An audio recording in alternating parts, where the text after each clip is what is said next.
Sí, hola, buenos días. Bienvenidos todos aquí a De la A a la Z. Estuvimos de vacaciones por verano, pero ya estamos de vuelta con ustedes en este interesante tema. Como pueden ver, hoy tenemos varios panelistas. Esta es la primera vez que tenemos tanta gente aquí con nosotros. Y pueden notar que a mi lado tengo al intérprete de lenguaje de señas, porque entre los panelistas del día de hoy tenemos a Ibeliz Santiago y a Juan Fumero, que nos acompañan representando a la comunidad sorda. Me parece un momento excelente para que esto suceda, porque de hecho este es el mes de la concienciación y de orgullo de la comunidad sorda. Así que creo que esto nos viene súper bien tenerlos a ellos dos. Les agradecemos a todos por estar aquí.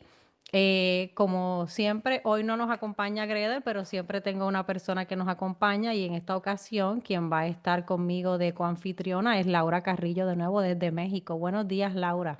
Buenos días y qué alegría poder estar aquí compartiendo este espacio con ustedes. ¿Verdad? Tenemos algo un poquito diferente hoy.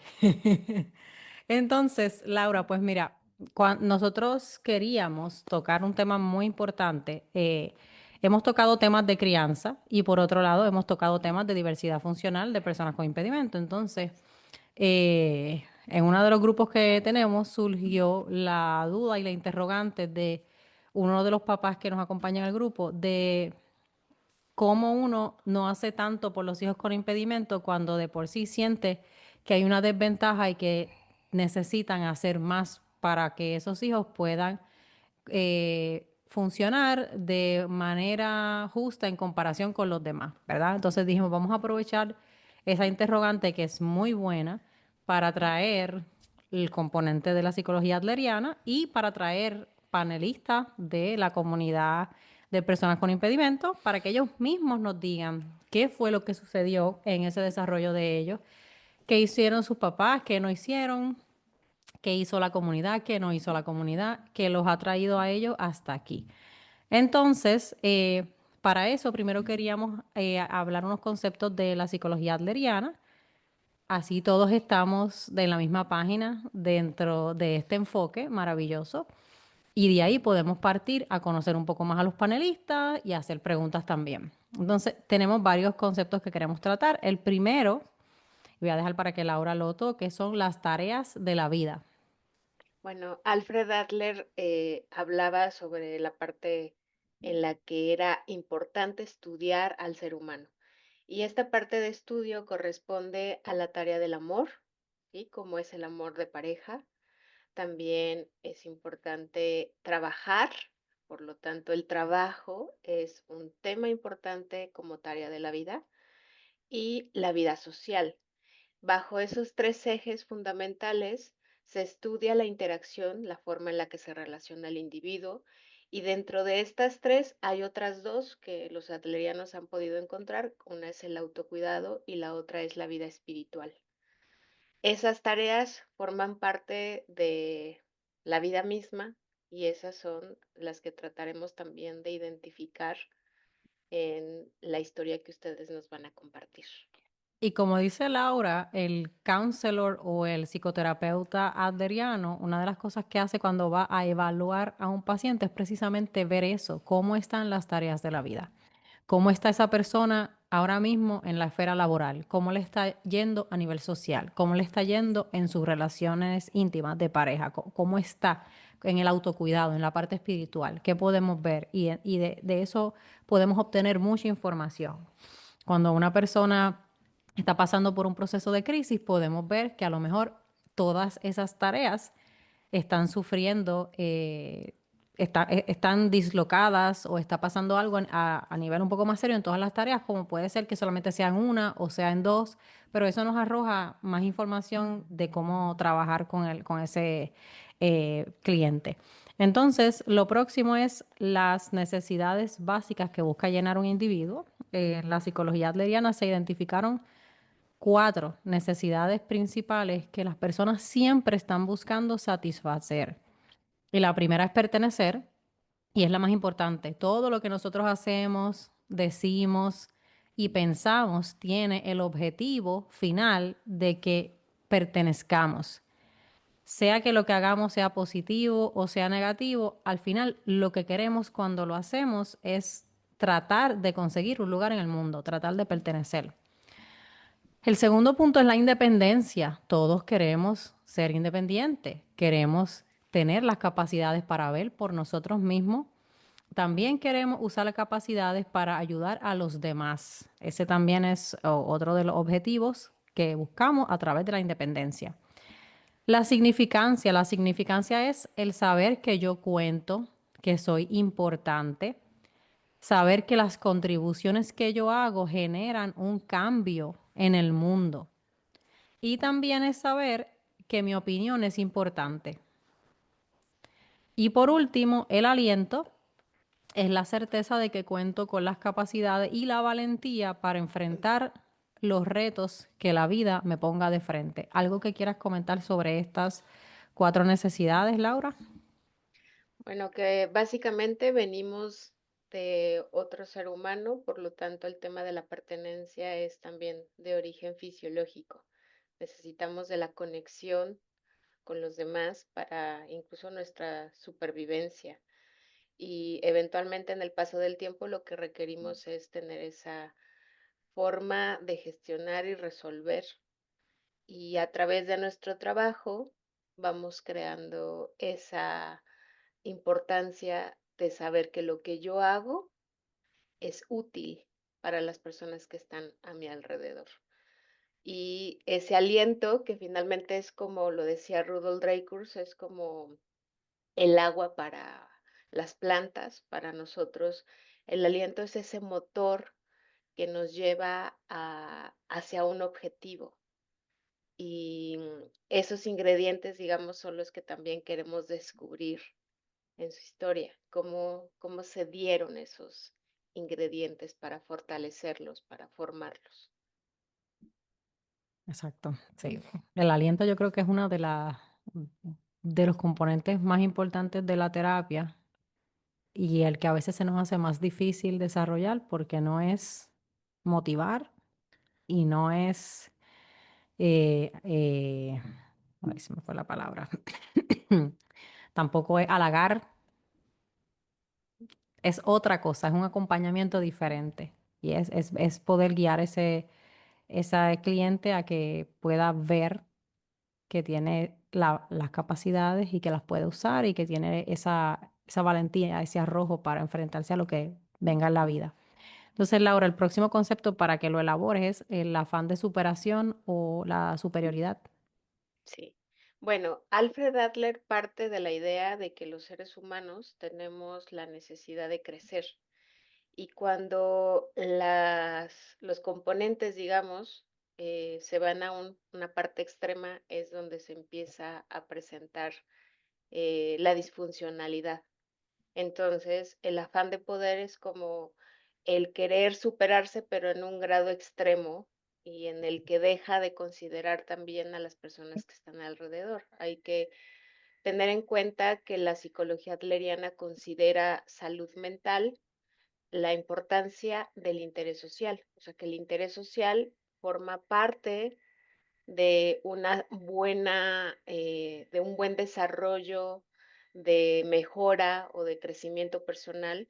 Y cuando dejamos de ver a los otros, cuando dejamos de considerar a los demás, entonces lo que ocurre es ese afán de poder, de querer controlar, de querer tener, de querer hacer, sin considerar a los otros. Y el otro componente que era, Superación. ajá, la superación. Entonces se ve la diferencia entre Ujú. la superación es positiva, digamos, nos invita a ese crecimiento, a ese desarrollo, pero el afán es como esa intensidad desmedida en la que dejamos de considerar a los demás y hay una pérdida de interés social.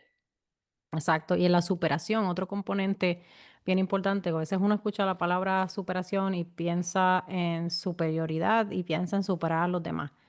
Pero en la teoría adleriana lo que habla la superación es que a veces nos pasan cosas que nos superan y todos caemos en lo que en lo que en la teoría adleriana se dice que es en un estado de menos y buscamos movernos hacia un más, que es donde ya yo no sienta esos sentimientos de inferioridad y de incapacidad que me están abrumando. El movimiento de ese estado de menos a el más se puede dar de dos formas, de una manera útil y de una manera inútil. Como dice Laura, una manera útil, una persona que se supere de forma útil, utiliza estrategias que no solamente le ayudan a sí mismo, sino que ayudan a otras personas. Cuando la persona busca superarse de forma inútil, pues tienden a ser estrategias que le benefician únicamente a él, que son estrategias más egoístas, como por ejemplo, si decimos que un niño está teniendo problemas en la escuela, no logra pasar una clase, por decir un ejemplo, se le hace muy difícil las matemáticas. Un movimiento útil sería buscar tutoría, buscar dónde puede superar ese escollo. Un movimiento inútil podría ser empezar a dar problemas en el salón de clase, empezar a distraer a los compañeritos, empezar a ponerse desafiante con la maestra. Todo eso son intentos inútiles de salir de esos sentimientos de incapacidad y de inferioridad que le produce el no poder eh, superar la lección que le está dando problema en la clase, por dar un ejemplo. Entonces, ya casi terminamos. Un momentito. Queríamos tratar dos temas importantes porque vamos a estar hablando mucho del aliento y de cómo motivar el coraje y la valentía y demás. Y el primero es, ¿qué hacen las personas que son alentadoras? Hay personas a las que nosotros siempre acudimos porque nos hacen sentir mejor en momentos difíciles, nos ayudan a encontrarnos a nosotros mismos, a reflexionar. Entonces, esta información yo la estoy sacando del libro Tirarse a la piscina de Anabela Chaquet, que está en Amazon, lo pueden conseguir. Y Anabela dice en su libro que hay unos rasgos que tienen las personas alentadoras y estos son, el primer rasgo es aceptación y aceptación quiere decir que hacemos las paces con lo que existe. No tratamos de modificar a la otra persona y tampoco nos lamentamos por quién es la persona. Mientras no abandonamos la esperanza de que la persona pueda tener un futuro mejor, evitamos las críticas para salvaguardar el vínculo que hay entre nosotros. Eso es aceptación. El segundo es el optimismo. Cuando aceptamos a la otra persona como es, mantenemos optimismo de que tiene las capacidades para tomar decisiones diferentes y mejores decisiones que le puedan beneficiar mejor. La tercera es que estas personas tienen un enfoque en lo positivo, se enfocan en las cosas positivas, apuntan a las cosas que funcionan, señalan las cosas que salieron bien. No esperan que las tareas se terminen por completo, sino que entienden que hay que celebrar los plazos que hay entre medio de una tarea que se está por completar. Por ejemplo, en vez de esperar a que un hijo termine los 4 años de bachillerato para enfocarse en, terminé el bachillerato, sino en poder celebrar que terminó un semestre. Eso es enfocarse en lo positivo. Terminaste un semestre. Qué bien, lo lograste. Estas personas también son muy buenos escuchas, muestran interés en entender el punto de vista ajeno. Cada uno de nosotros tiene unas perspectivas tan diferentes que entrar en una conversación asumiendo que ya entendemos lo que la otra persona quiere hacer y por qué lo hace, no es una escucha activa. Cuando escuchamos buscamos entender el mundo de esa persona, cómo piensa, qué es lo que cree del mundo, de sí mismo, de los demás. Y por último, en este grupo, la diferencia entre el actuante y lo actuado. Y esto quiere decir, primero que todo, esto es una estrategia para aminorar la pérdida de autoestima ante un fracaso. Cuando nosotros fracasamos, dependiendo de cómo asumamos los errores y los fracasos, perdemos autoestima. Pues esto se hace para tratar de que ese impacto sea un poco menor. Y es enfocar nuestros comentarios, nuestras opiniones y expresiones a los hechos, en vez de ponerle adjetivos o etiquetas a la persona por sus errores. En vez de decir, eres un irresponsable, preguntar, ¿cuándo puedes tener esto listo? O sea, ahí tú separas los hechos de la persona, no le pones adjetivos, ¿verdad? Y por último en este grupo, y pasamos a ustedes, ¿qué cosas disminuyen el coraje? Y coraje nos referimos a valentía. Primero está la sobreprotección. La sobreprotección es la exageración de los peligros por parte de los padres, cuidadores, maestros, abuelos, incluso amigos. Y esto genera defensas exageradas ante peligros a veces que ni siquiera existen. Y a lo que conduce es a que la persona piensa que sin estos adultos que lo protegen a su alrededor, no puede estar a salvo. Y hasta se siente miedo de verdad porque se lo generan la sobreprotección exagerada. Para Rudolf Dreikurs, que es un psicólogo adleriano, el coraje, la valentía, es la cualidad más importante en la vida. Y no significa vivir sin miedo. Significa actuar a pesar del miedo. Eso es lo más importante del coraje. La segunda característica que hacen los padres que disminuye el coraje es consentir. Más allá de agradar, consentir conlleva a la absolución de las responsabilidades o de las consecuencias. Eliminarle a los hijos las responsabilidades o las consecuencias. También significa ofrecer servicios especiales. También significa satisfacer caprichos cuando surgen sin establecer exigencias. Hacer algo por alguien que es capaz de hacerlo por sí solo. En la adultez esto se puede ver como un padre que llama al jefe del hijo para explicarle que su hijo no va a ir a trabajar. Hablar con los profesores del hijo para preguntarle por un trabajo. Y en el caso de los profesores que consienten, eximir a los estudiantes de exámenes o tareas para facilitarle la carga. Todo esto son formas de consentir. Y la última, y esto se da como si fueran escalones. Primero sobreprotegemos, luego consentimos, pero finalmente cuando los hijos son adultos establecemos expectativas muy altas. Las primeras dos condiciones generan un individuo que es débil para enfrentarse a las tareas de la vida. Pero al mismo tiempo, los padres y cuidadores creen que el haber facilitado tanto, que el haber sobreprotegido y consentido, coloca a los jóvenes en posiciones privilegiadas para ser exitosos, estableciendo expectativas exageradas para las capacidades que realmente lograron desarrollar sus hijos. Si una persona consentida ha sido celebrada toda su vida a través de exageraciones y de halagos, al enfrentarse a la realidad del mundo y no poder medirse a sus exigencias, sufrirá una rápida pérdida de la autoestima, lo que generará temor a intentar, por miedo a fracasar y decepcionar a los que los rodean. Entonces, esa es la parte que queríamos trabajar primero de la teoría adleriana. Ahora vamos a lo bueno. Queremos escuchar primero 2 minutitos por cada uno. Vamos a comenzar con Manolo, luego va a ser el turno de Juan, tercero Ibeliz y por último Pedro. ¿Quiénes son? ¿Cuál es su condición? ¿En qué trabajan? Si tienen familia y algún asunto social, ¿verdad? Amistades, clubes a los que pertenezcan, cosas así.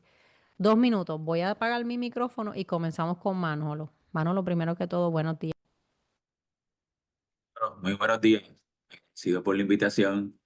Pues, me presento, mi nombre es José M. Álvarez Manolo y en la actualidad trabajo en la Universidad de Puerto Rico, recinto de Río Piedras. Soy profesor, ofrezco cursos de educación especial y el área de la asistencia tecnológica, que es la tecnología para los estudiantes de educación especial en la Facultad de Educación. Estoy casado, tengo una hija, una nena para mí, ya tiene 20 años, está en la universidad y me encanta lo que es la tecnología y cómo diferentes personas pueden llenar una necesidad a base del poder que tiene la tecnología. Gracias, Manolo. Entonces ahora le voy a pasar el turno a Juan. Pues hola, ¿qué tal? Buen día a todos. Mi nombre es Juan José Fumero y pues me crié en Puerto Rico y estoy viviendo en la actualidad en el sur, la parte sur de Florida. Llevo ya 20 años más o menos viviendo por acá. Y en la actualidad estoy trabajando en 3 áreas diferentes. Una de ellas es en servicios relacionados a los sordos en un centro de vida independiente en el sur de la Florida. para la Universidad de Gallaudet, que en términos de lo que es la salud mental. Y el tercer trabajo es, hago mentoría, también en el área del sur de la Florida, con personas sordas. Estoy casado, soy sordo profundo y tengo un hijo. Este, y, y gracias por la invitación. Hola Juan, gracias Juan, buenos días, gracias por estar aquí. Entonces, ahora vamos a pasar con Ibeliz. Pues hola, ¿qué tal? Buenas a todos. Mi nombre es Ibeliz Santiago Ortiz, y esta es mi seña. Soy sorda profunda. Y a eso de los 3 años me quedé sorda. Nací oyendo, pero me quedé sorda. Y estudié en la escuela San Gabriel, hasta que me gradué de esa escuela. Y estudié fotografía. Luego hice un bachillerato en diseño gráfico. Y luego de eso, pues estoy trabajando como maestra en el mismo colegio donde estudié, en el Colegio San Gabriel para niños sordos. También trabajo para Sorenson, y brindo servicios a los clientes sordos en esa compañía. También estoy involucrada en la comunidad en diferentes ámbitos. En cuanta cosa hay, porque me encanta brillar, dar apoyo, trabajar con el asunto de lo que es el apoderamiento y pues y sobre todo a sordos y a sordos, sordos ciegos, para también ayudar en eso, trabajando en eso a nivel de asociaciones también.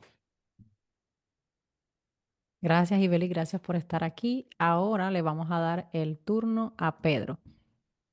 Buenos días a todos. Gracias por la invitación. Mi nombre es Pedro Ramos Sayas. Tengo la condición de paralesía cerebral.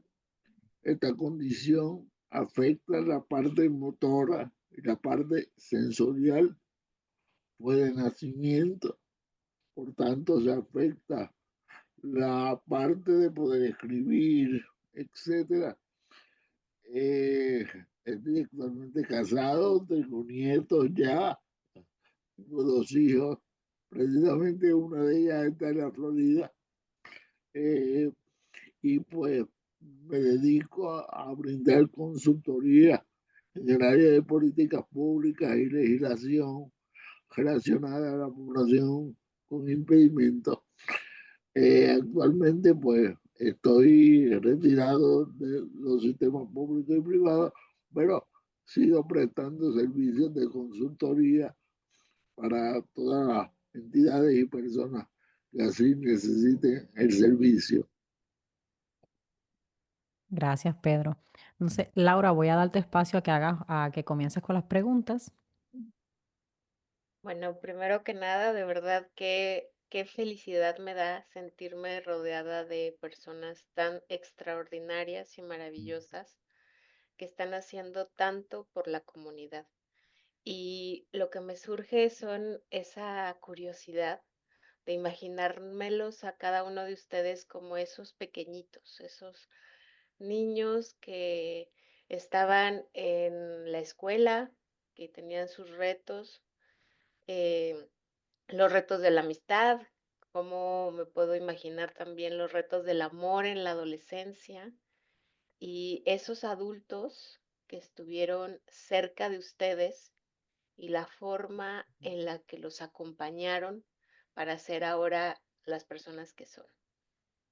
Me gustaría mucho que cada uno nos fuera contando a lo mejor una anécdota, algo que nos pudiera dar esa imagen mental de cómo sienten que fue su infancia o su adolescencia. ¿Nos regalan eso? Podemos empezar con Pedro, que ya está aquí, lo tengo en el pin aquí. Pues sí, es interesante porque yo soy hermano mayor, tengo un hermano que tiene un año menos que yo.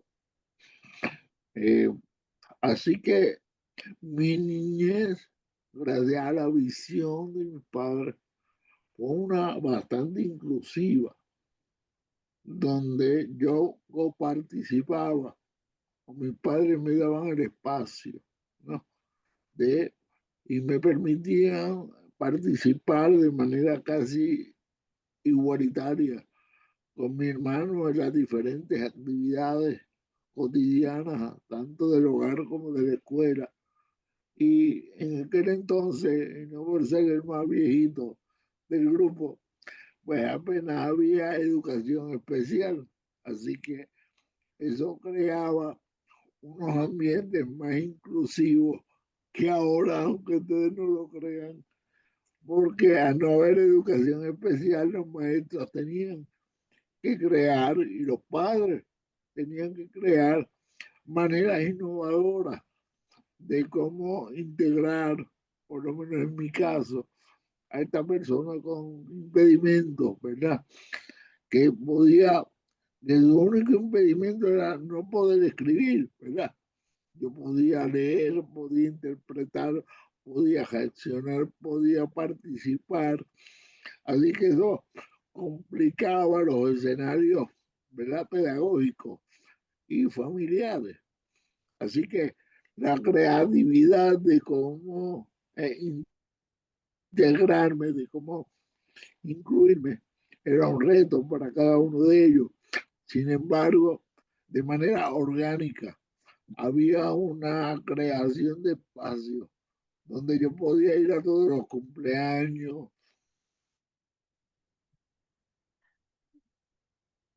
Se congeló un poco Pedro aquí en lo que regresa la señal de donde yo Pedro. podía ir a... Ahora, Pedro, ajá, te cortaste un momento, repite. Se Sí, cumpleaños. era el estar cerca de la casa, el estar caminar por la calle, el estar en los mismos espacios que mi hermano, participar de los mismos cumpleaños, de alguna u otra forma. Eran maneras, ¿verdad?, reales de cómo hacer una inclusión de manera orgánica, o sea, de manera que no había un tratamiento especializado que limitara mi capacidad de participación. Yo mismo era el que establecía los límites, ¿no?, para poder participar. Así que de infancia yo no te puedo hablar de que había algo distinto, vamos. Entonces, para graficártelo de alguna manera y con esto cierro, la bicicleta de mi hermano era la misma mía. Lo único que yo tenía dos jueguitas adicionales y la de él no la tenía, pero no por eso dejé de correr bicicleta. Así que esa es una manera de cómo poder graficar lo que era la creación de ambientes inclusivos, donde yo me sentía parte de una comunidad, parte de una sociedad, parte de una familia, que entendía que yo podía traer algo a ella. Gracias, Pedro. Ahí podemos ver, Laura, que ese componente de la pertenencia estaba desarrollado. Nosotros entrevistamos a Pedro y la entrevista de Pedro ya está en el canal. Y una de las cosas que a mí más me impactó fue que Pedro mencionara que él se dio cuenta que tenía un impedimento cuando llegó a la escuela. En su entrevista él dice eso, o sea, yo me di cuenta que tenía un impedimento en la escuela. O sea, esos primeros años que sabes que son muy importantes en el desarrollo del estilo de vida, la personalidad, Pedro no sabía que él tenía un impedimento. Entonces, creo que eso es un factor muy determinante en la perspectiva que le dio Pedro a su condición y las herramientas que tuvo y sobre todo la valentía que tuvo después para enfrentarse a los retos de la vida. Entonces, vamos a pasar ahora con Manolo para que nos cuente un poquitito contestándole la pregunta a Laura. Sí, claro. Puedo hacer una historia que es de mi mamá, que en paz descanse. Cuando yo cumplí 5 años, me tocaba ir a la escuela. Acá en Puerto Rico, pues hay una escuela que es para estudiantes ciegos, había. Y fue donde mi mamá me llevó. Y cuando llegó a esa escuela, eh, mi mamá, pues, como que tenía un presentimiento. No le gustaba que primero estaba retirado de mi casa, lejos de mi casa. Y segundo, yo me tenía que quedar. Era una escuela residencial. y eso no le gustó a mi mamá. Y mi mamá decía, pero es que al lado detrás de la calle de mi casa ahí está la escuela elemental y ahí es donde fueron mis hermanas. Yo fui la única persona así en mi familia. Y mi hermana y mi mamá no me llevó a esa escuela. Mi mamá me iba donde el principal de la escuela elemental, y el principal de la escuela elemental no me quería, decía, no me quería aceptar, decía, no, tienes que ir a esa escuela que es para estudiantes ciegos, ahora pues hay unas leyes federales que... Entonces, mi mamá tenía ese instinto maternal, decía, pues, ¿por qué no va a la escuela que le queda cerca?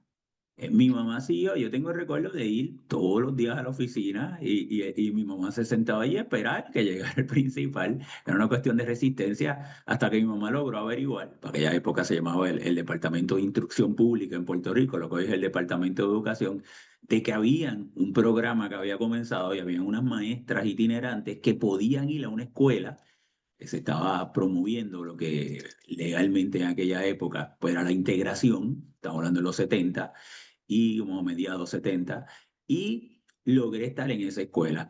Y algo muy similar a lo que comentó Pedro, yo era el único niño ciego allí, pero pues, yo no me visualizaba como, como que eso fuera una limitación mayor. Pues podía tener cosas a favor y podía tener cosas en contra, como cualquier otro niño. Y a la hora de jugar, pues yo jugaba con los otros niños y los otros niños comenzaban a hacer unas adaptaciones naturales. Era como una inclusión natural. Para unas cosas era bueno, para otras cosas era mejor. Y eso me ayudó a yo tener que ir desarrollando unas estrategias que luego en mi vida me ayudaban. Por ejemplo, con esto finalizo, a la hora de que sonaba el timbre, pues yo sabía que por la escalera iban todos los nenes corriendo y tiraban los bultos. Bueno, pues cuando sonaba el timbre yo no iba a hacer el cambio, yo esperaba. Entonces, fíjate cómo yo voy desarrollando unas estrategias ante la vida y ante las situaciones imprevistas hasta que entonces lograba pasar. Así que puedo decir que ese proceso de me sentía totalmente incluido en las actividades dentro de mi vida escolar. Laura, no sé si quieras comentar algo, pero hasta ahora llevamos de 4-2 que la pertenencia está y en el caso de ambos, el sentimiento de independencia, de capacidad, también lo podemos ver y podemos ver en estos padres que no hay una sobreprotección. Podemos ver que hay una adaptación medida para esto. No sé qué quieras agregar. Sí, la creatividad de la que hablan tanto Pedro como Manolo para poder ir identificando los retos, las dificultades, pero también convertirlas en la forma en la que ellos lograron superarlo. Entonces se ve también ese tema de la superación. Y bueno, ya estoy pensando en mi siguiente pregunta. Ok. Vamos a seguir escuchando estas Vamos historias. a pasar con Juan ahora para que Juan nos cuente.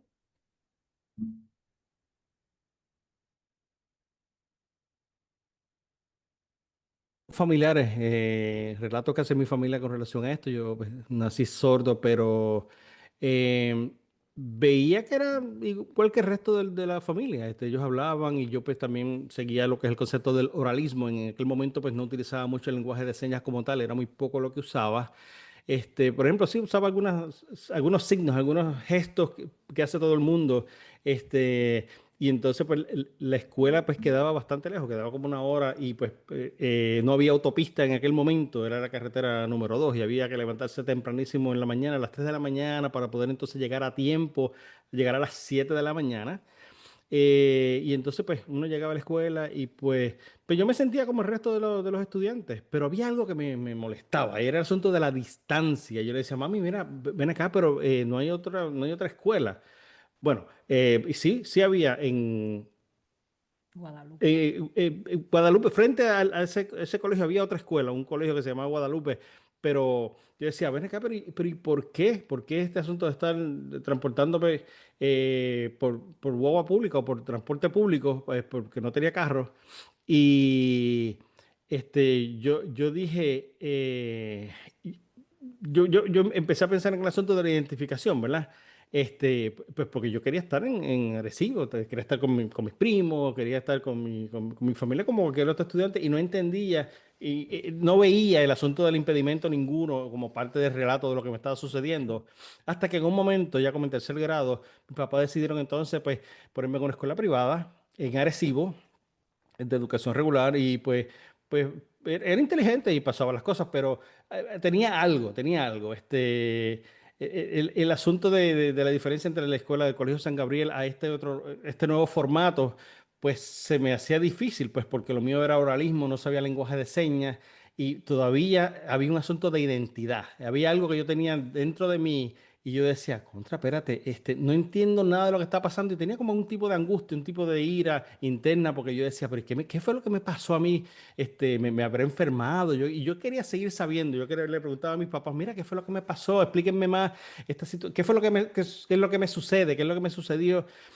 Hasta que finalmente, al cabo del tiempo, pues me pude identificar y hubo una adaptación y una aceptación. Y entonces, pues ya no era un problema mayor, al contrario, ya era una bendición porque pues en mi casa pues era como una segunda escuela, así que yo aprendía, me instruía en un lado y pues llegaba y pues la emoción era pues de momento era como una segunda escuela, eh, pues tenía pues que manejar todos los asuntos escolares. Y había una cama, claro, en San Gabriel pues habían dormitorio hasta cierta edad y entonces pues yo podía hacer esa conexión entre lo que pasaba en el Colegio San Gabriel y lo que pasaba en la casa porque había cama aquí, había cama allá, me enseñaban aquí, estudiaba acá, y pasaba lo mismo que en Arecibo, en el pueblo de Arecibo y seguí pues viendo y atando cabos. Y yo, pues para mí, pues fue una bendición el haber podido tener ambos mundos. Pero no hay nada específico que yo pueda identificar como algo limitante, porque fue un comportamiento muy similar en ambos escenarios, en ambas tendencias. Gracias, Juan. Ahora vamos a pasar con Ibeliz. Déjame un momentito para quitarle el pin a Juan. Ok.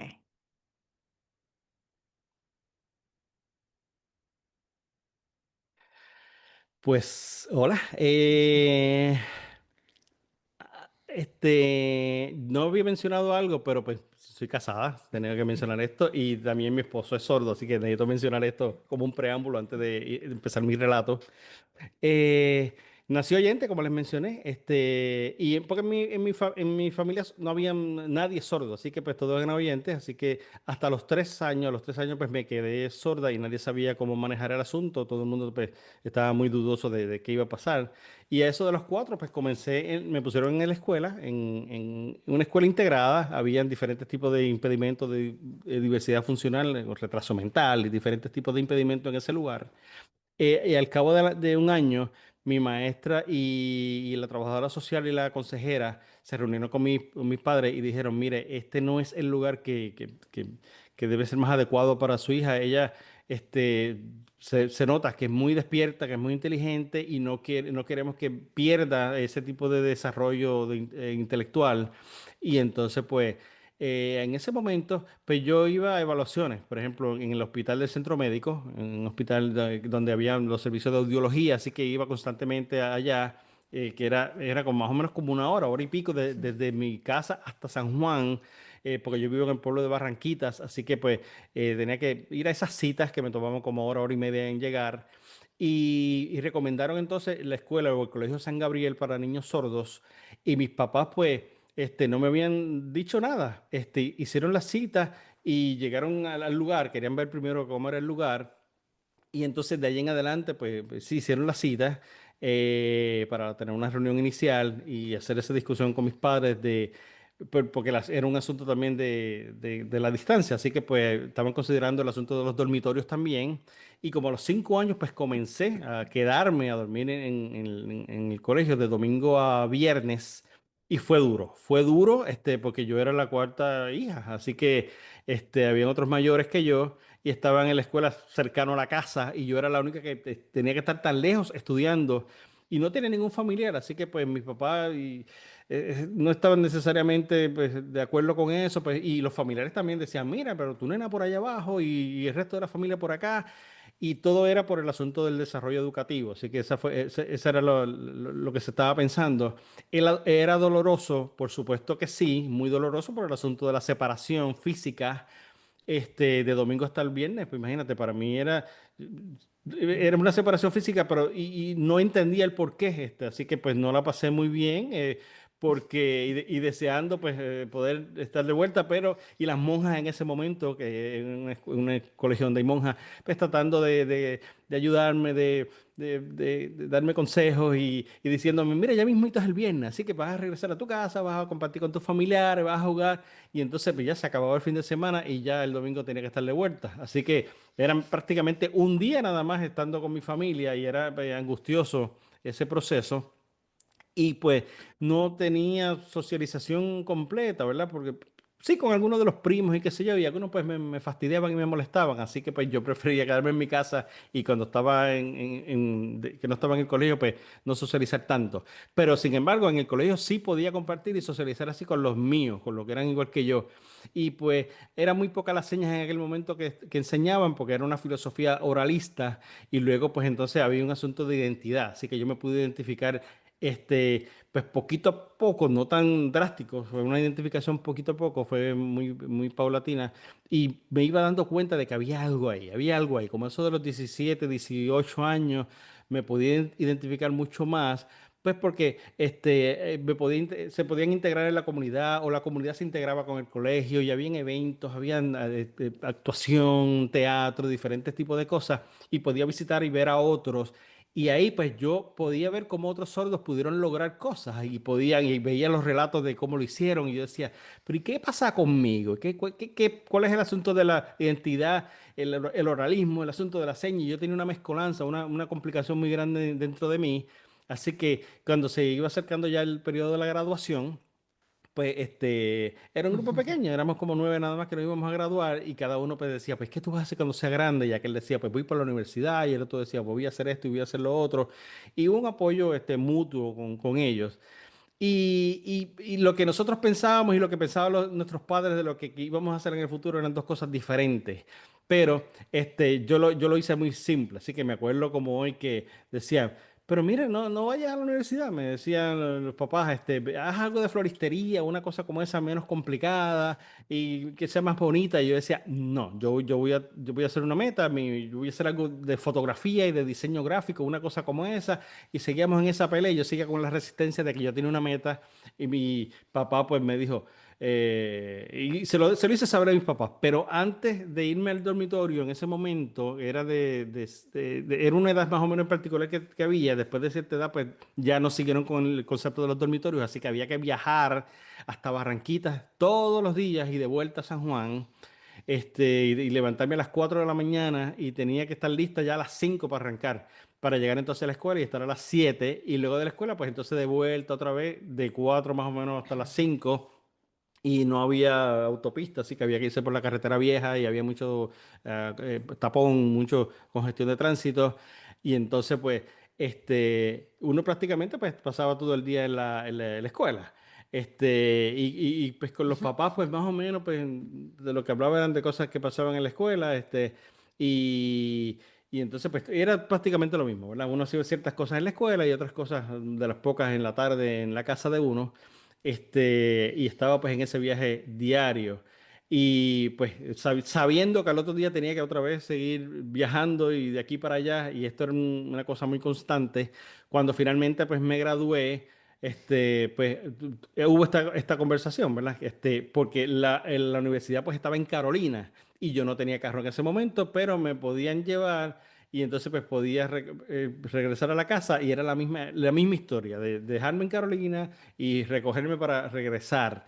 Y yo quería estudiar arte gráfica en Guaynabo, en la ciudad de Guaynabo, y entonces me dijeron, otra vez otro sitio lejos, pero ¿cómo es posible? Y yo, bueno, pero pues déjenme guiar. No, mejor te llevamos y te recogemos. Y estaban otra vez en esa, ir y venir. Y cuando ya estuve a punto de graduarme de la universidad, pues entonces venía la práctica. Y entonces la práctica era en el pueblo de Caguas. Y Y entonces, que es otra ciudad, y entonces volvíamos otra vez con este asunto de viajar. Y yo dije, no, ya es suficiente porque desde las 8 hasta las 5 pues es el asunto de trabajar y pues no hay tiempo, es complicado. Así que yo creo que ya debo de tener un carro. Mi papá dijo, bueno, pues está bien, pues te voy a comprar un carro. Y finalmente me compraron un carro. Y entonces podía ir y manejar por mi cuenta. Y yo siempre pues estaba con mucho entusiasmo, ¿verdad? Y entonces pues iba a donde tenía que ir, a los sitios que tenía que ir y participar. Si había una fiesta pues de la comunidad sorda, pues entonces pues iba a las fiestas. Y entonces pues siempre yo tenía esta discrepancia con mis papás de que decía, no, pero no vaya, que es muy lejos, que esto, que lo otro. Y yo le decía, bueno, pero lo que pasa es que las cosas que suceden con ustedes los oyentes y los eventos que pasan es en su cercanía y mi grupo cercano no está cercano, está lejos de mí, así que hay que ir allá a compartir con ellos que no es en este pueblo.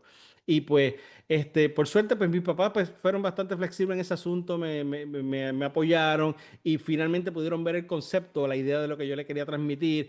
Y cuando yo le traía algo nuevo, algún concepto, pues había esta pelea, esta batalla inicial, pero al final de cuentas, pues sí, había reto, pero al final de cuentas, pues eran flexibles y entendían lo que quería, cuál era el punto. Gracias, Ibeli. Mira, quiero mencionar algo y de paso preguntarle a Laura qué cree, pero me parece muy interesante que hablaron tres varones y en todo momento sus familias los empujaban a hacer cosas y hacer cosas y hacer cosas y cuando toca la única fémina del grupo, la familia adopta una sobreprotección de no puedes, nosotros te llevamos, no queremos que tú conduzcas, es muy lejos, ¿por qué no estudias algo más básico como floristería o demás? Ahí se ven esos elementos de sobreprotección, pero es interesante que de todos los que estuvieron hablando antes que ella, solamente pasó con ella, que es mujer, o sea que vemos ese componente también del asunto de género y de las expectativas por el género. Para que Laura tenga como un contexto, Laura, yo sé que tú has estado en San Juan es la capital, pues Barranquita es un pueblo en la montaña. Y entonces Caguas, no sé si has ido a Caguas, Sí, has ido a Caguas. sí. Ok, pues tiene más o menos esa referencia y Guaynabo está antes que Caguas, pero llegar a los pueblos de la montaña siempre es por unas carreteras muy pequeñitas, todavía es así. Entonces se dificulta mucho la transportación. Los estudiantes de educación especial todavía pasan muchas horas en autobuses porque no hay escuelas residenciales en este momento, ya no quedan escuelas residenciales. O sea que tienen que hacer yo tenía estudiantes que salían de la casa a las 4 de la mañana y estaban regresando a la casa a las 5 de la tarde, o sea, 12, 13 horas en total fuera de la casa por ese asunto de la transportación. O sea, Ujú. ¿qué pregunta querías hacer ahora, Laura? Bueno, también hacer esa notoria diferencia que ya hiciste Ujú. y también identificar que también hay cuestiones de temperamento y de personalidad, ¿no? Y Belice veía cómo ella buscaba la manera de salirse con la suya. ¿Sí? Yo quiero esto y lo voy a lograr.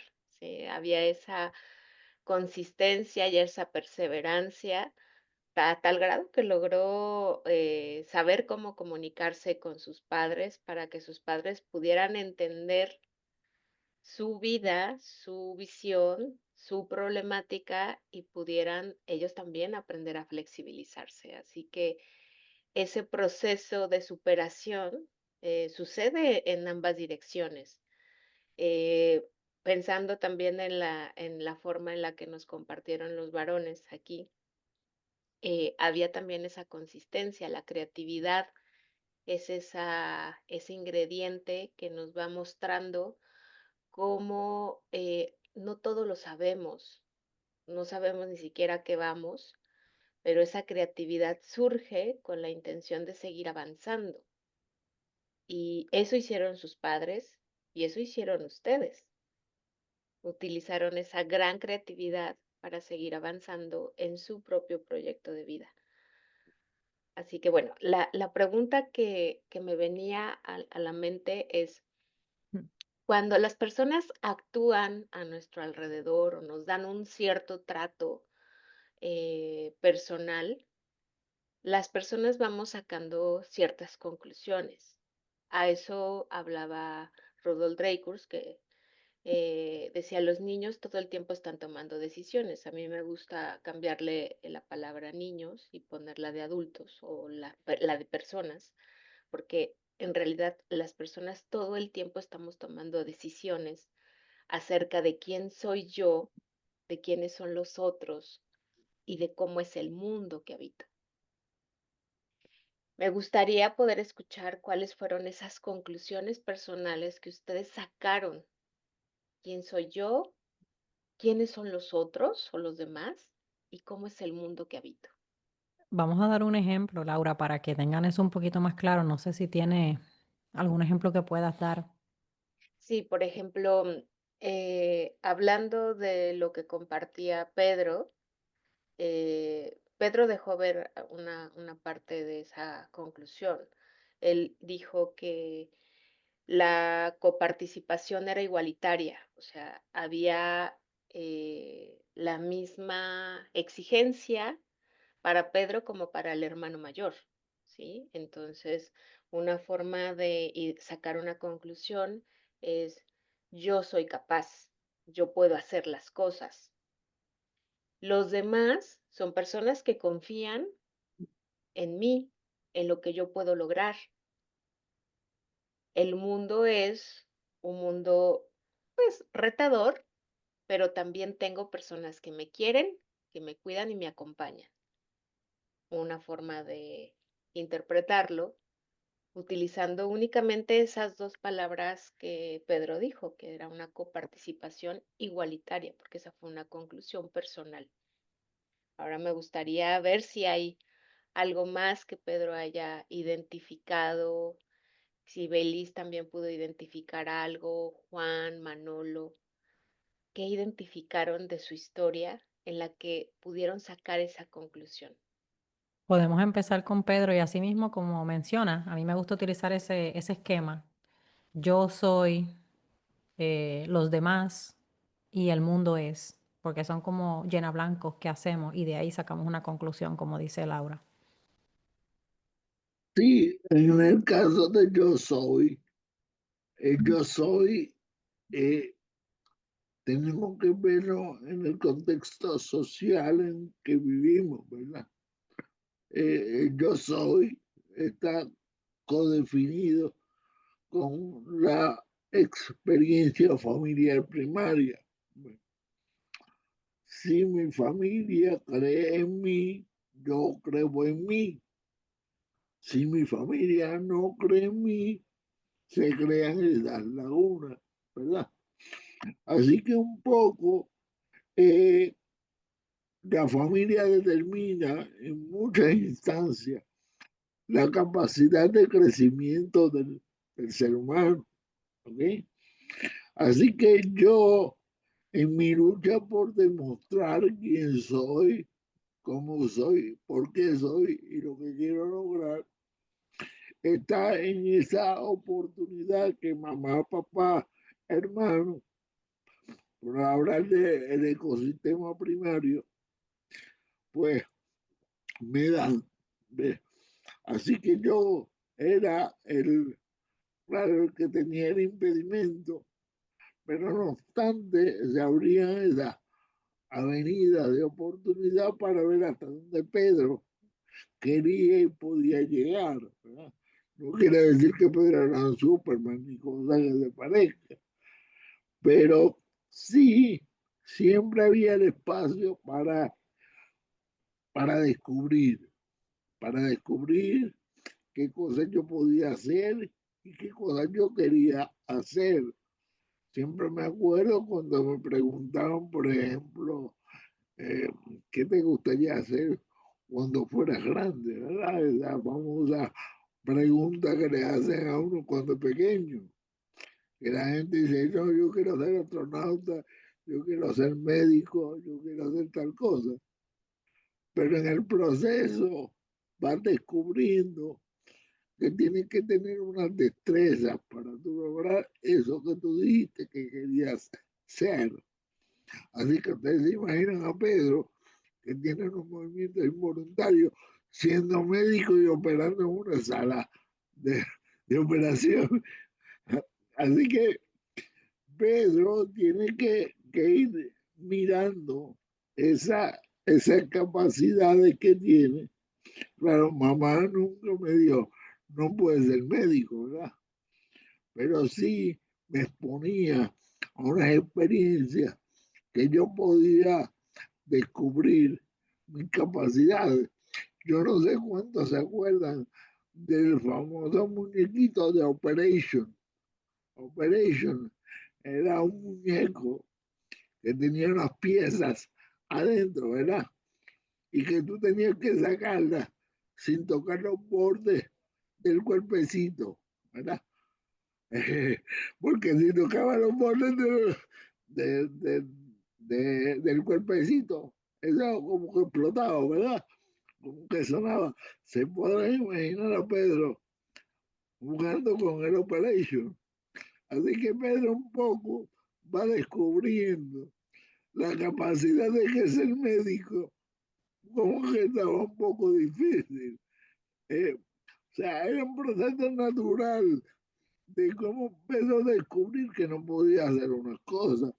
Inclusive llegué a pensar ser sacerdote en un momento dado, ya en la adolescencia. Sin embargo, me decía, mira Pedro, no puedes ser sacerdote porque requiere que tú levantes la copa y tú te imaginas el reguero de vino encima del altar. Así que un poco era tener esa experiencia que me hicieran ver que yo tenía otras capacidades, otros talentos, redescubrir, era un redescubrir constante hasta encontrar aquello que realmente uniera mis expectativas con mis deseos. Así que ahí que pues, Pedro, como niño tú, cuando mirabas a tu alrededor, tú decías, yo soy tal cosa. Los demás refiriéndote a tu entorno, tu familia, la comunidad escolar, son tal cosa. Y el mundo es tal cosa. ¿Cómo tú definías eso? bueno, yo soy Pedro, pero con mis cosas que voy descubriendo. ¿Vale? La comunidad, pues mira, el lugar donde yo iba a disfrutar, porque yo no veía a la comunidad como un castigador, sino como el espacio donde yo iba a crecer. De hecho, yo no me perdía ni un baile de muñeca, porque la comunidad siempre buscaba la forma de que yo estuviera y fuera parte de ese entorno, ¿verdad? Y por tanto, no obstante, ya cuando hablamos del mundo, ¿verdad? Ya salir de ese espacio protegido, vamos, de alguna manera, es que entonces tú empiezas a darte cuenta, wow, espérate, yo no soy Superman, dependo de muchas otras cosas y ahí que empiezo a descubrir de que no todo el entorno está creado para mí, no, inclusive tengo que empezar a hacer ajustes en mi estilo de vida. Ya Pedro no lo llevan a trabajar, Pedro tiene que montarse en una guagua para ir a trabajar. En fin, ya que el entorno protector y que aquellos ambientes creados de manera inclusiva desaparecen. Es como una burbuja, ¿verdad? Que se explota. Y tú de momento te encuentras con que, wow, espérate, esto no fue lo que yo viví cuando pequeño. Pero gracias a la experiencia vivida me atrevía a tener, bueno, mi primer trabajo, que yo tenía que estar solo esperando una huevo de la Autoridad Metropolitana de Autobuses de Río Piedra a Caparra y viceversa, yo solo. Aquello era un poco traumático, había que cruzar la avenida Humboldt, aquello era terrible. Sin embargo, pues ya no, mi esposa en aquel momento no teníamos carro, así que fue bien retante y ahí fue que empecé yo a darme cuenta de que ese mundo creado, que gracias a Dios me ayudó a ser independiente, pero era poner a prueba si mis capacidades o destrezas desarrolladas en la niñez y en la adolescencia estaban listas para un mundo distinto. Yo tomé algunas notas sobre lo que dijo Pedro y dijo él, yo tengo oportunidades. Los demás me permiten descubrir por mí mismo. El mundo en casa y a su alrededor en la infancia fue inclusivo y le permitió entender que puede crear mejores oportunidades. Y eso es lo que gestó, digamos, en su interior mientras que él iba creciendo. Y cuando llega a ese mundo en el que ya no había esa misma inclusión y esa preparación con la que él notó que recibió, tuvo la fortaleza para volverlo a construir. ¿Estás de acuerdo, Pedro? Totalmente, lo resumió perfectamente. Gracias, Pedro. Laura, escoge a uno de ellos tres para que te contesten esa pregunta y entonces poder hacer otra para así apremiar más. El tiempo se nos va acabando y entonces lo Ok, vamos. vamos con Manolo. Ok. Mano, lo mismo que le preguntó a Pedro, en este caso, ¿cuáles fueron esas conclusiones que hiciste, verdad?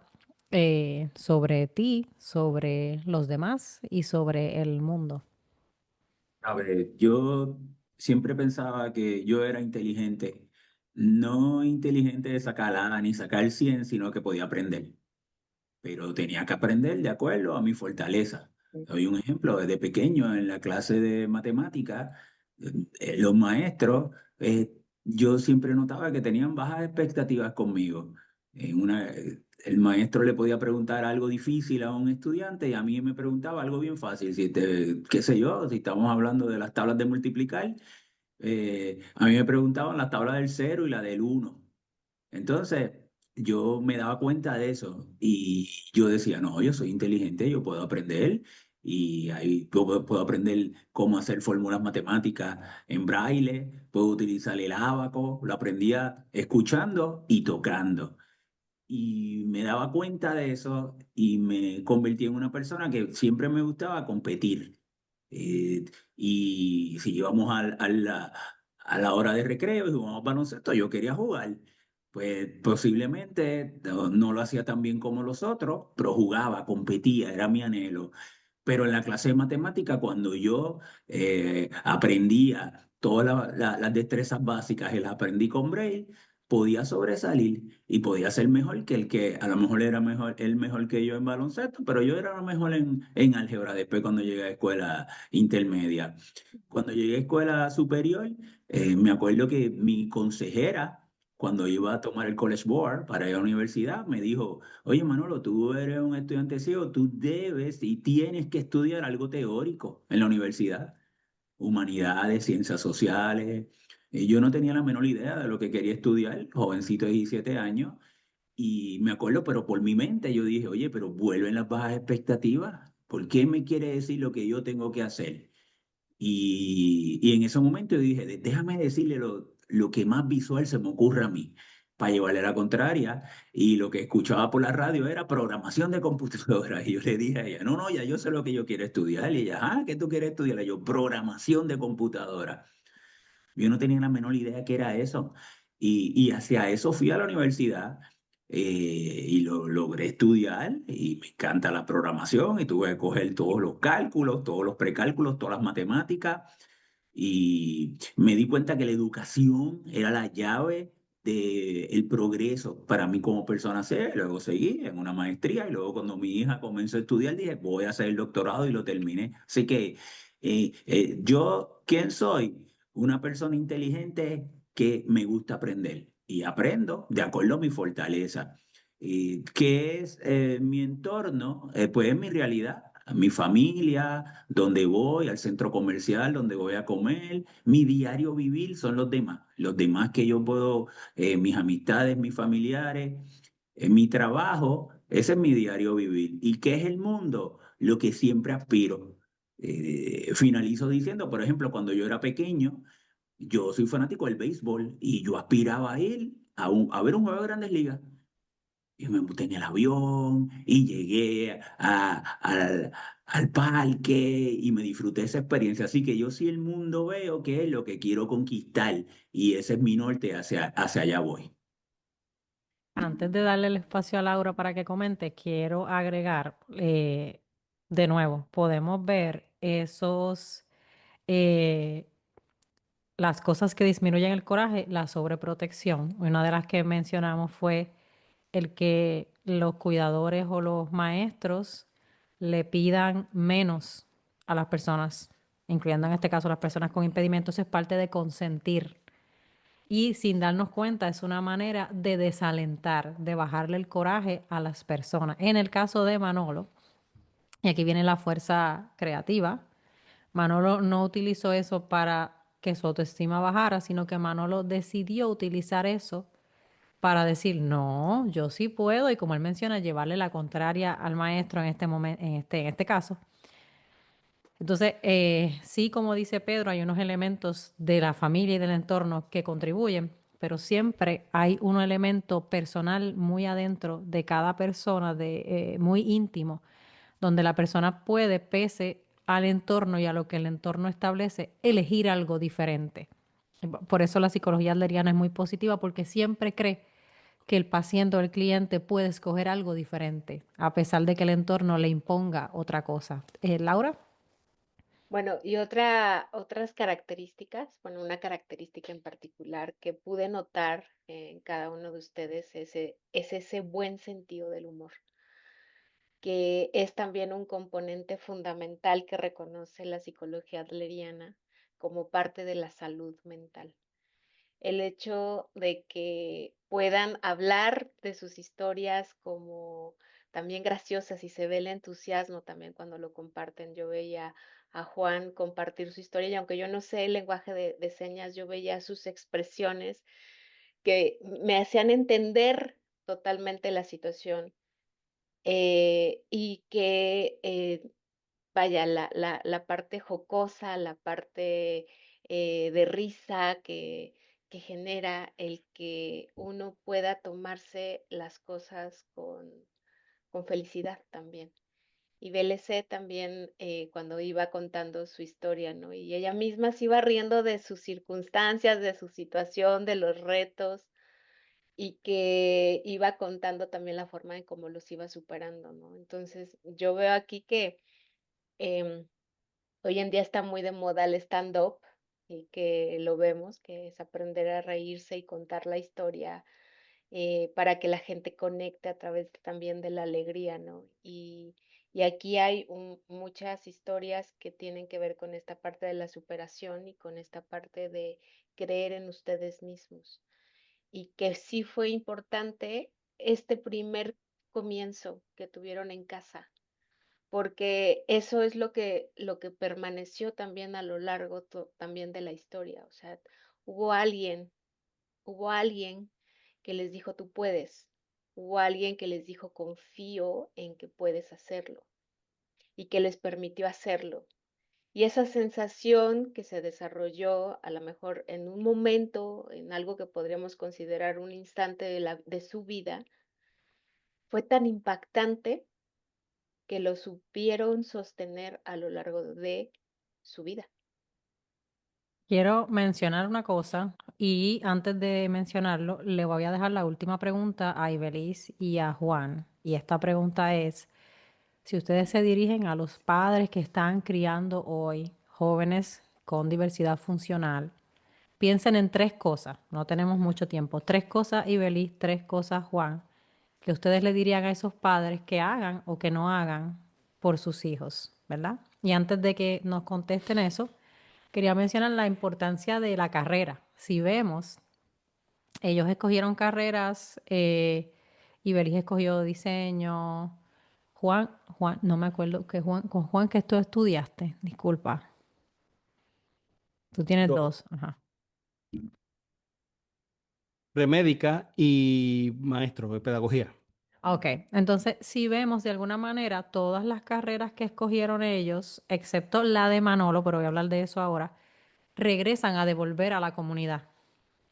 Entonces, una cosa que aprendí con Anabela Chaquet, es que de una situación adversa en la infancia nacen las pasiones que nos llevan a escoger carrera.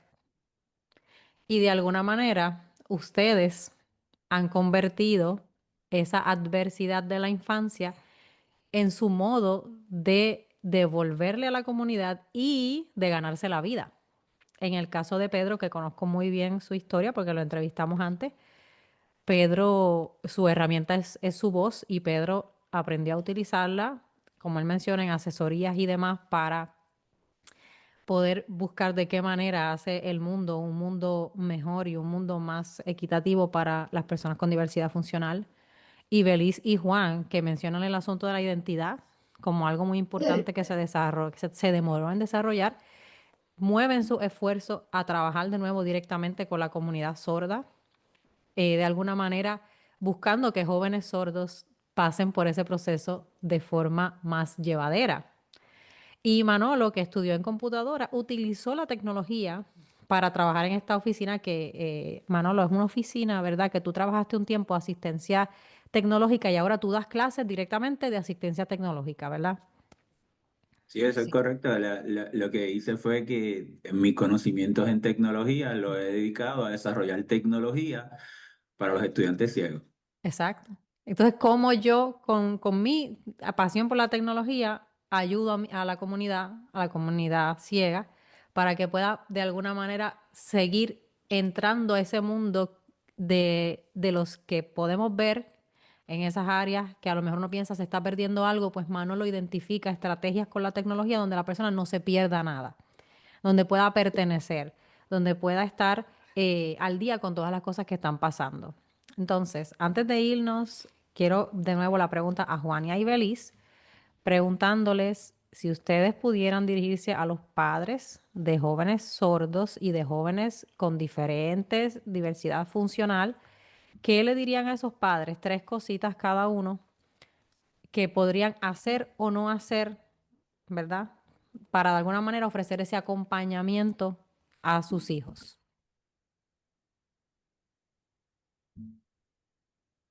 ¿Quién comienza? ¿Cualquiera de los dos?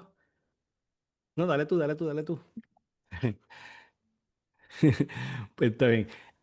Pues mira, discúlpeme que me desconecté porque tuve un asunto con el internet, pero nada, ya estoy de vuelta y ya me estoy integrando otra vez. Así que lo importante sería, en primer lugar, el asunto de la identidad. Eso de la identidad, pues que me estuvo picando ese gusanito ahí, es importante, ¿verdad? Porque yo soy mujer sorda y sorda, así que pues ¿cuál sería mi lenguaje? Sería otro de los asuntos, ¿verdad? El manejar, si es el español, es el inglés hablado, es, es el lenguaje de señas, así que yo tengo varios asuntos. Yo tengo que identificarme en primera instancia, pues como una persona segnante y que ese es el lenguaje que utilizo. El español y el inglés, pues serían, claro, otros segundos y terceros idiomas, pero el asunto de la identidad, cómo yo me puedo comunicar efectivamente. Porque si ya sea que yo tenga que escribir o tenga que poner algo de otra manera, pues lo puedo escribir y tengo ciertos retos o ciertas limitaciones ahí, pero en términos de la sociedad, yo puedo estar de tú a tú, desde mi perspectiva como una persona sorda, desde el asunto de la comunicación, porque sigue siendo un reto, y yo pues entonces aprendo y le puedo dar apoderamiento a los demás y a las escuelas y a los padres y a las amistades si entiendo en el idioma y identificándome como soy. Y así puedo enfrentar a la sociedad y pues uno puede ver entonces qué es lo que está sucediendo y cuáles son las cosas o los retos que le están poniendo de vuelta a uno y poderse entonces proteger de ese tipo de ataque. Y, y, y la comunicación pues sería este asunto primordial, ver la parte de la comunicación. Así que, pues, con relación a los padres, es importante que sepan, que vean en qué se identifican sus hijos para que puedan entonces brindarle más apoyo a ellos y que su autoestima crezca.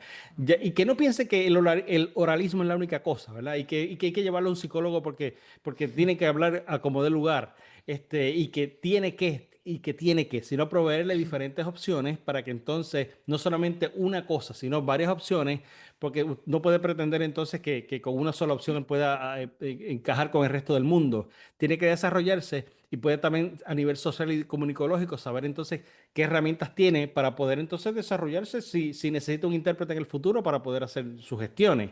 Así que hay que darle diferentes opciones y si darle terapia del habla, y proveerle todas las herramientas posibles, porque hay veces que a los oyentes se le dan alguna cosa, pero a los sordos solamente se le da una nada más y al resto de la humanidad o a los oyentes se dan varias opciones. Así que pues uno necesita sentirse identificado o listo, necesita sentirse listo y a través de sentirse identificado viendo cualquier otra de las variantes que existen y que no son menos las que me dan a mí con relación a lo que le dan a las personas oyentes, pues es importante saber eso, de que yo tengo las opciones y que puedo saber cómo yo poder responder a X o Y cosas sin sentir que la frustración es lo que me está dominando. Así que a los padres les digo que asegúrense de que y no los mantengan en una caja de cristal. Y que y los tengan ahí amarrados sin que puedan hacer cosas y que les retiren la posibilidad de que hagan cosas, sino que denle el consejo, guíenlo, díganlo, sírvanle de brújula en ese proceso. Y al igual que el resto de los hijos o de las personas, van a cometer errores, van a pasar trabajo y esto es muy normal y no se pueden asustar o asustar de más. Así que háganlo como que se sienta como una persona normal, común y corriente, respire. Y pues él va a convertirse, va a lograr lo que quiera lograr. Y si eso significa ser médico, bueno, pues va a ser médico también. Pero si tiene limitaciones, y que lo hacen sentir menos que la comunidad oyente, pues entonces pues no va a poder desarrollarse. Así que bien importante que tenga el conocimiento, porque si no, pues va a estar perdido en este mundo, sin que se le haya provisto diferentes cosas para poderse desarrollar. Y ese sería mi consejo principal a los padres de que le den todo lo posible, todo lo que puedan, todas las herramientas posibles en ese espectro de diferentes posibilidades para que vean todos los retos y que puedan entonces escoger en términos de la accesibilidad qué es lo que le funciona para poderse desarrollar. Así que hay cosas que funcionan y hay cosas que no. Así que es importante que ustedes se pongan en sus zapatos para que vean entonces qué hubiese pasado si fuese usted a quien le sucediera X o Y cosas. Y tiene que haber un proceso de aceptación también para que haya un proceso luego posterior de inclusión y que pueda desarrollarse en esos zapatos, ¿verdad? Que se puso y los que le tocó usar. Gracias, Ibeli.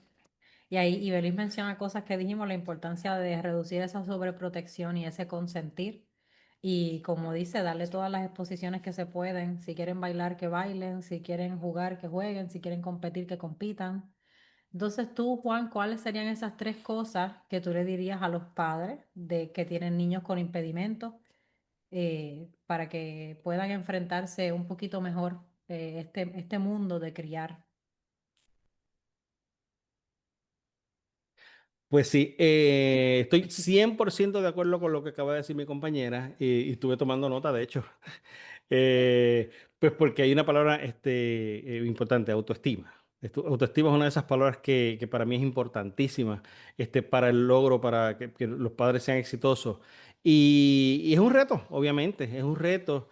Este, y muchas veces se preguntan, pero ¿y qué pasó? ¿Y por qué pasa esto? ¿Y por qué pasa lo otro? Y es una cuestión de mentalidad, ¿verdad? Es cuestión de entender que hay que tener paciencia, hay que tener resiliencia, hay que tener comprensión, respeto mutuo, y también incluir el amor de forma independiente o hacia la independencia. Porque pues, va a depender también de qué cultura. Cada país tiene su cultura y hay unos asuntos culturales adicionales del país. Pero es necesario enrollarse las mangas y buscar información, hacer la gestión y ver cómo apoyar a cada uno de los individuos, porque no todo el mundo es igual y no todo el mundo entiende las cosas al 100% de una sola forma. Así que es importante darle el apoderamiento o el empoderamiento para que esa persona pueda hacer ese autoanálisis y poder ver entonces cómo le funcionaría y qué le funcionaría. Así que apoyarlo para que... Y yo sé que pues este asunto de pensar que tiene un impedimento y el ay bendito, que es una expresión que utilizamos en Puerto Rico, o el ay, oye bendito, pero es que O sea, sacar eso del medio, ese tipo de expresión para que pueda ayudar entonces al desarrollo y por el contrario, sentir orgullo como Pedro, como Manolo, como gente como Ibeliz, y como yo, que hemos podido pues lograr nuestras cosas, y no pasó en un día, pero y Pedro, por ejemplo, que cuenta cosas que en el momento histórico eran difíciles, ¿verdad? Porque pues también hay asuntos económicos, hay asuntos educativos, y nada de esto sucede en un día. Lo importante es que hay que erradicar esta parte negativa, todo lo que sea negativo. Y como dice Manolo, por ejemplo, que darle el apoderamiento. Él lo está haciendo con la comunidad ciega, yo con la comunidad sorda. Pedro también con la comunidad que tiene diferentes tipos de retos de movilidad. Y es algo que admirable. Así que yo les agradezco a todos y cada uno de ustedes. Es fantástico. Porque yo he estado, mientras veo cada relato, yo he estado pensando sobre esto. Antes de que Ibeli siga, quiero decirle a Juan que te tienes que ir, ya son las 11. Así que gracias por estar aquí. Aprovecha para que te vayas y entonces Ibeli, sí, ok. Ya tu esposa me escribió 2 veces, así que vete, vete. Bueno, pues cuídense mucho, los quiero mucho, los aprecio. Gracias por la interpretación, a Manolo, a todo a mi Osoti, y gracias por todo. Así que los quiero mucho. Dice Ibeliz. Dice Ibeliz, una cosa que quiero añadir que es muy importante, que le aconsejo a los padres también es la comunicación. Es el asunto de la comunicación porque muchas veces los padres pues no se comunican. Y pues a diferencia de los oyentes que es más fácil comunicarse hablando, pues es un reto que se presenta en el caso nuestro y tienen que hacerse así, que tienen una muy buena relación, tienen que llevar esto a una buena relación porque si no pues se crea un tipo de separación por un asunto de comunicación. Así que es bien importante que ellos sientan que hay comunicación, que ese esfuerzo se está dando. Eh, Laura, yo sé que ya para que digas algo, Laura, entonces antes de seguir con Laura, quería mencionar ese tema de la comunicación. Ahí es donde vienen nuevamente los componentes de la persona alentadora y escuchar es uno de esos. Y en este momento con tantos distractores que tenemos en el mundo, es fácil que se deterioren los vínculos entre los padres y los hijos porque estamos demasiado ocupados, demasiado distraídos. Pero como dice Ibeliz, ese tema es muy importante, mantener esa comunicación activa, ese puente de la comunicación abierto con los hijos en todo momento. Laura. Bueno, me gustaría puntualizar que todos han compartido cómo en sus familias se fue aumentando el conocimiento acerca de algo en particular, ¿sí? El cómo enfrentarse a un reto. Y ahí hablaba Ibeliz precisamente de lo importante que es que los padres aumenten sus opciones. Proveer de opciones a los hijos implicó aumentar el conocimiento sobre lo que ya se tenía hacia algo que se desconocía. La parte importante, decía ella, no tenerlos en una caja de cristal, y que les permitieran incluso tomar decisiones a pesar de los errores, porque todos los seres humanos nos equivocamos. Y entonces ahí es algo importante el considerar que el padre o la madre que está acompañando a los hijos necesita ver los errores como parte también del aprendizaje, como parte del desarrollo natural que tiene cualquier ser humano para aprender a tener un mejor tino, afinar la puntería, diríamos, para ser cada vez más asertivos y más acertados. Y hablaban también de la importancia de ser esa brújula, pero para ser también esa brújula, yo creo que aquí los papás hicieron un trabajo titánico porque había también poca información y había poca, a la mejor, disposición social en aquel momento. Hoy estamos en una gran oportunidad social y afortunadamente pensamos que lo que se requiere es crear comunidad y eso hará una diferencia abismal en el proceso de cada familia que esté pasando por sus propios retos. El pensar que existe otra familia que ya los vivió, que ya tiene un camino trazado que nos pueden acompañar, que nos pueden brindar el apoyo, la amistad también. Así que eso sería algo que me gustaría como enmarcar y ponerlo con letras luminosas o que suene fuerte para que la gente busque ayuda de las personas que ya han transitado y que han creado también una historia en la cual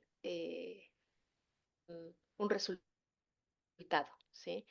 En el proceso de lo que cada uno de ustedes compartió, la dificultad era en la escuela, por ejemplo, la medición, cómo se va a evaluar el conocimiento cuando hay ciertas capacidades distintas a las que tiene el profesor. Y entonces implicó el que esa creatividad les permitiera a los docentes pensar en otras maneras de poder identificar si había un nuevo conocimiento adquirido. Así que, bueno, pues yo de verdad estoy muy contenta, muy agradecida de todo lo que he podido escuchar y he podido ver en ustedes. Eh, Espero de verdad, de todo corazón, que todo lo que ustedes me han dejado a mí se lo pueda transmitir a las familias que lleguen con un sentido de comprensión y poderles mostrar esto que ustedes nos están dejando ahora, incluso grabado, para que encuentren ahí aliento, esperanza y con fe también puedan seguir caminando ese camino que es desconocido para ellos, ¿no? Estoy de Muchísimas acuerdo con gracias. todo lo que mencionas, Laura. La importancia de la comunidad es muy importante, es vital y sobre todo la importancia de encontrar jóvenes o adultos que ya están al otro lado de, como quien dice, de la cerca de todas estas situaciones y estas adversidades iniciales, porque ahí es donde uno encuentra la esperanza, ahí es donde uno encuentra la fe, ahí es donde uno dice, para ellos también fue duro, ahora están haciendo otras cosas, mi hijo puede hacer otras cosas. ¿Qué funcionó para ellos? ¿Qué yo puedo entonces hacer para que funcione para nosotros? Este, están ellos aquí, podría compartirte también la información de ellos de contacto, porque a nosotros somos un grupo que nos gusta reunirnos a hablar diferentes temas. Creo que al mundo le hace falta ver más y más de esto, de que cómo se sobrevive la adversidad y cómo uno hace de eso algo edificante que ayuda a otros y hasta como tú dices, cómo lo veo de forma positiva, de forma jocosa, cómo me río de las cosas que me pasaron. Podemos hacer un episodio completo de anécdotas que sea de uno reírse nada más y no vamos a acabar con un solo episodio y estaríamos 2 horas porque hay muchísimas de cosas que contar. Le doy las gracias a todos por estar aquí, les doy las gracias a Edwin por hacernos de intérprete en el día de hoy. Gracias a Laura también por ofrecerse para hacer este podcast conmigo. Les doy un minutito a cada uno para que se despidan y gracias nuevamente por sacar de su tiempo para abrir también, a ser vulnerables, a contar sus historias y compartirlas con los demás. Muchas gracias.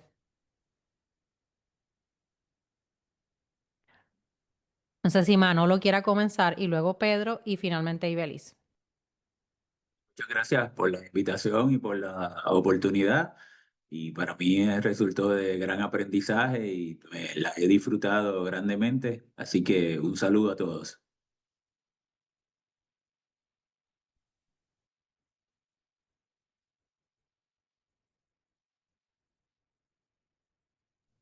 Pedro, estás en mute, estás en silencio.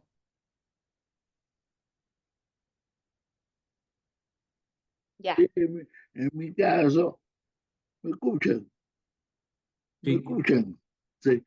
En mi caso, estoy muy agradecido por esta oportunidad que me brindan escuchar a compañeros con su historia, pues realmente son edificantes y espero que sean edificantes para todos aquellos, ¿verdad?, que escuchan este podcast. Y recuerden que siempre estamos disponibles para colaborar, para seguir llevando un mensaje, ¿verdad?, de inclusión, de integración, de equidad, y que realmente algún día pues estemos o no estemos, ¿verdad?, presentes en el plano terrenal, saber que sembramos una semilla que está rindiendo fruto. Así que gracias por esta oportunidad.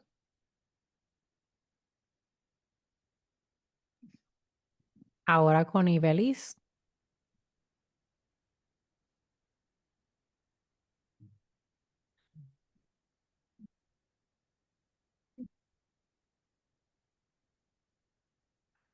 Pues agradezco también este momento, sin importar, pues me hubiese gustado seguir hablando mucho más porque me encanta eso, pero pues, sabemos que es un asunto de tiempo limitante también. Y quiero me gustaría que la gente pues piense y que esto sirva para que cambien de parecer si es que no siente que no tenían herramientas y que de ahora en adelante pues puedan aprovechar y que sepan que esto no se construye de un día para otro. Y para mí incluso, yo como una persona sorda, pues siento que hay retos diarios y lo importante es eso, es sentir entonces que yo soy parte de la comunidad y la comunidad es parte mía y de ahí yo saco más información para poder entonces desarrollarme a mí misma. Y me encanta esa nota con la que termina Ibelis. Las personas con impedimentos son parte de la comunidad y la comunidad es parte de ellos. Entonces, que esta sea una oportunidad para permitir que ellos sean parte de la comunidad, una parte edificante, una parte que contribuye, que colabora y que ayuda a generar un mundo en el que todos podemos coexistir y que sea un mundo en el que nos sentimos felices y orgullosos de vivir. Y con eso voy a cerrar aquí el día de hoy. Muchas gracias a todos por venir y gracias a todos los que van a estar viendo este podcast. Que tengan buen día. Buen día. Adiós.